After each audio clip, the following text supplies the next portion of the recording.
Do you ever feel like you're just a passenger in your own life? That your thoughts, feelings, and actions are on autopilot, driven by impulses, habits, and programming you didn't choose? Or do you believe you're in control, charting your own course through life's turbulent waters? The debate around free will, whether we're masters of our destiny or simple dominoes tumbling along predetermined paths, seems to be as old as the world itself. Today, we're going to dive into the depth of the human psyche to settle it once and for all. Or are we? I'm here to tell you that yes, free will absolutely exists. Debate closed. We wish things were that simple though, wouldn't we? The reality is, though, that no matter how much I, or anyone else for that matter, proclaim the existence of free will, those words alone won't provide the lived realization, and thus the final answer. Discussing free will intellectually is ultimately an exercise in philosophy, not transformation. For you to viscerally know the truth of free will, you must walk the path of profound self-inquiry and spiritual awakening yourself. Such profoundly liberating truths must be experienced directly in the depths of your own being. They cannot be gifted through ideas and concepts alone. The answer you seek lives within you already, but you must dive inward with ferocity to uncover it. On the spiritual journey, inquiries like, do I have free will, are not meant to be solved by having the right perspective handed to you. They are strange coded riddles, beckoning you to untie the knot of egoic identification and separation that binds your consciousness. The question is a messenger pointing you back to the freedom that is your divine essence. You see, from the limited perspective of the personal self, that constructed me made of thoughts, images, memories, and stories, the sense of bondage and predetermination can feel unshakable. This tiny self sees itself as a powerless byproduct of genetics, conditioning, and external circumstances. It is like a mirage looking back at the desert that spawned it, unaware of the infinite freedom surrounding it. But as you commit to dismantling the hypnosis of the false self through techniques like meditation, self-inquiry, and ego-surrendering prayers, spaces begin to open. You start having glimpses of an infinite stillness within, untied to any identity or circumstance. A field of pure awareness and potentiality that was always already here, simply obscured by the incessant thinking mind. In these unconditioned gaps between thoughts, free will is not a philosophical debate, but a visceral, felt experience of causeless spontaneity and unbounded possibility. You realize your true nature has never been bound, that you are the infinite freedom animating this dream of apparent constraint. The spiritual freedom to create your life anew in each living moment. So while the mind may enjoy analyzing the free will question, the truth is this: you must relentlessly turn your gaze inward to discover it for yourself. You must shed your ancient shackles of limited identity until only the state of true liberation remains. In that unconditioned awareness, the idea of free will or non-free will cannot take root. There is only the unborn, unbroken freedom experiencing and expressing itself eternally. Now, while I cannot give you the answer, I can firmly insist you already are the answer you've been seeking. Are you willing to do what is required to recover that truth?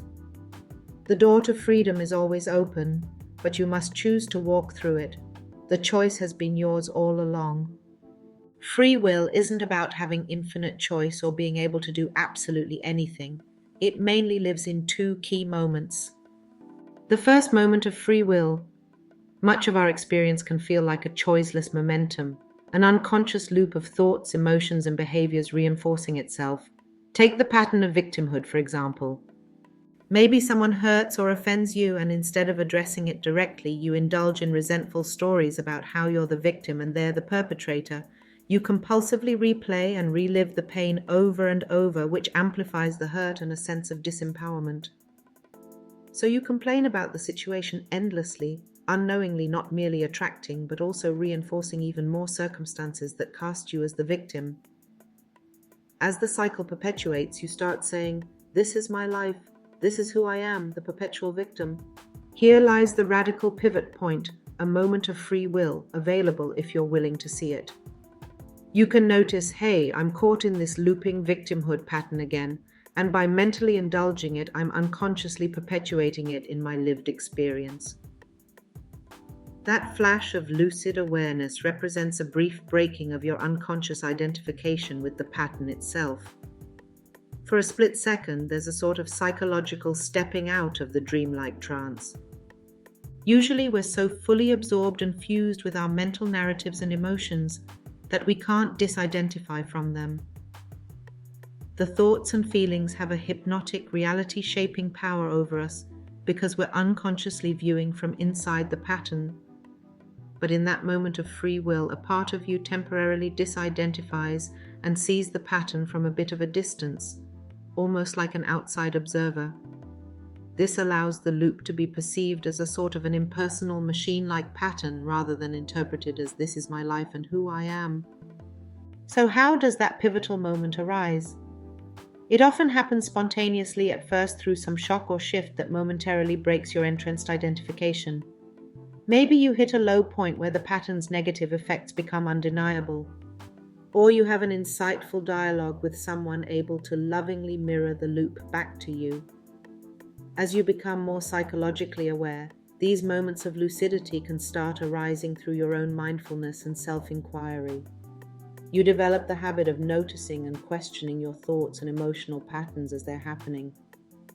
Reinforcing the willingness and capacity to perceive these moments largely comes down to prioritizing present moment awareness. You can strengthen it through practices like meditation, conscious breathing, psychological self-study, and continually asking, what am I emotionally fusing with right now? What am I unconsciously identified with? Who is living life for me or as me? Each time you disidentify and become lucidly aware of the unconscious loops, even for an instant, you reinforce the capacity. You build the mental muscle required to unhook from robotic programmed patterns. Over time, these moments of free will become less of a rare occurrence and more of a skilled endeavor you can rely upon. Ultimately, consistently seeing the unconscious patterns without judgment but with openness and clarity is what allows the moments of free will to guide you into new ways of perceiving and being. The willingness to stay lucid is what allows wise choices to arise from those moments, rather than returning to the programmed behaviors. The second moment of free will. Our second taste of free will comes when we proactively choose to pause the autopilot programming and consciously guide our inner experience. Much of our stress, anxiety, and suffering comes from mindlessly operating on old mental software and habits, worrying about the future, ruminating on ancient hurts and grievances, or needlessly dramatizing our challenges. Deciding, enough, I'm not going to keep indulging these painful thought patterns anymore, and choosing to bring your attention to the body and senses involves powerful shifts in your nervous system and hormonal state. Here's an overview. When you're absorbed in mental narratives like victimhood stories, your brain is operating in an imbalanced fight or flight sympathetic stressed state. The amygdala is highly activated, releasing stress hormones like cortisol. Your mind is fixated on perceived threats, injustices, and grievances, both past and future. However, when you make that conscious choice to release the thought loops and become present, you activate the parasympathetic rest and digest branch of your nervous system through a process called neuroception. Your amygdala downregulates as your prefrontal cortex for higher reasoning upregulates. As your body cues safety and relaxation rather than danger, stress hormones decrease while cuddle hormones like oxytocin increase. Heart rate slows, blood pressure normalizes, and your breathing deepens. You quite literally move out of a physiological fear state into one more conducive to growth and healing. The act of bringing awareness to physical sensations, like your chest expanding with each breath, the feeling of your feet on the floor, or the energy pulsing through your body, rapidly soothes your neural circuitry. Since your mind can only focus on one modality at a time, tuning into raw sensory input crowds out rumination, you're harnessing what's known as bottom-up processing, utilizing the body's felt experience to override and recalibrate emotional patterns generated top-down from spinning mental narratives. Sensory awareness grounds you in the only moment you can perceive directly, the here and now. Over time, Repeatedly breaking identification with disempowering thought patterns and recentering in the body reinforces new neural circuits. You condition the ability to perceive the first glimmers of identification and choose to let those thoughts go. What was once a rare glimpse becomes a more reliable access point to free will. Through conscious embodiment, you're flexing your nervous system's natural capacity for balance, integration, and self-regulation. And by sustainably activating the parasympathetic state, you cultivate hormonal coherence for more clarity, joy, and interpersonal connection. Practically, by feeling your feet on the ground, paying attention to your breathing, or noticing the sights, sounds, and smells around you, you interrupt the unpleasant programming. You've tapped into free will and chosen to reorient yourself to the present reality. With practice, you strengthen this core free will muscle, making it easier to catch yourself operating on unhelpful habits and to consciously change course. You get better at both noticing the autopilot tendencies and overriding them. So while free will doesn't mean you can impress any wild desire onto reality, you do have a powerful form of free will available at all moments. When life shakes you out of your trance, you can choose how to respond. And when you proactively pause, you get to steer your inner experience. The path to true freedom and self-mastery lies in getting skilled at catching and utilizing these moments. With dedicated practice, you can make free will not the exception but the norm in your life. It is my experience that for many, these glimpses of awakening remain fleeting. The conditioned mind, rooted in centuries of limiting beliefs, quickly reasserts its fiction of separation and bondage. The direct perception of your divine freedom eludes integration into everyday experience. This is why sages have always insisted that committed spiritual mentorship and guidance is indispensable for the profound journey of self-realization, for the trail can be arduous and unmarked, rife with detours, pitfalls, and the human mind's infinite capacities for self-delusion and obstruction. And so, as one who has faced the fires of chaos and emerged tempered in service, I humbly offer myself as your guide along the razor's edge. I can provide the lens of my realized wisdom to help illuminate your path. With the deep reverence one would bring to a sacred realm, I can support you in stabilizing your awake presence through refined meditation practices and moment-to-moment mindfulness, in uprooting the deep roots of limiting beliefs, unconscious patterns, and trauma that obscure your wholeness, in metabolizing the intense energies of ego dissolution and spiritual rebirth in a safe, sacred container, in integrating your non-dual realization into truly living as a freed being in the world, and in discovering your soul's unique frequency of self-expression to offer humanity as a celebration of your infinite nature.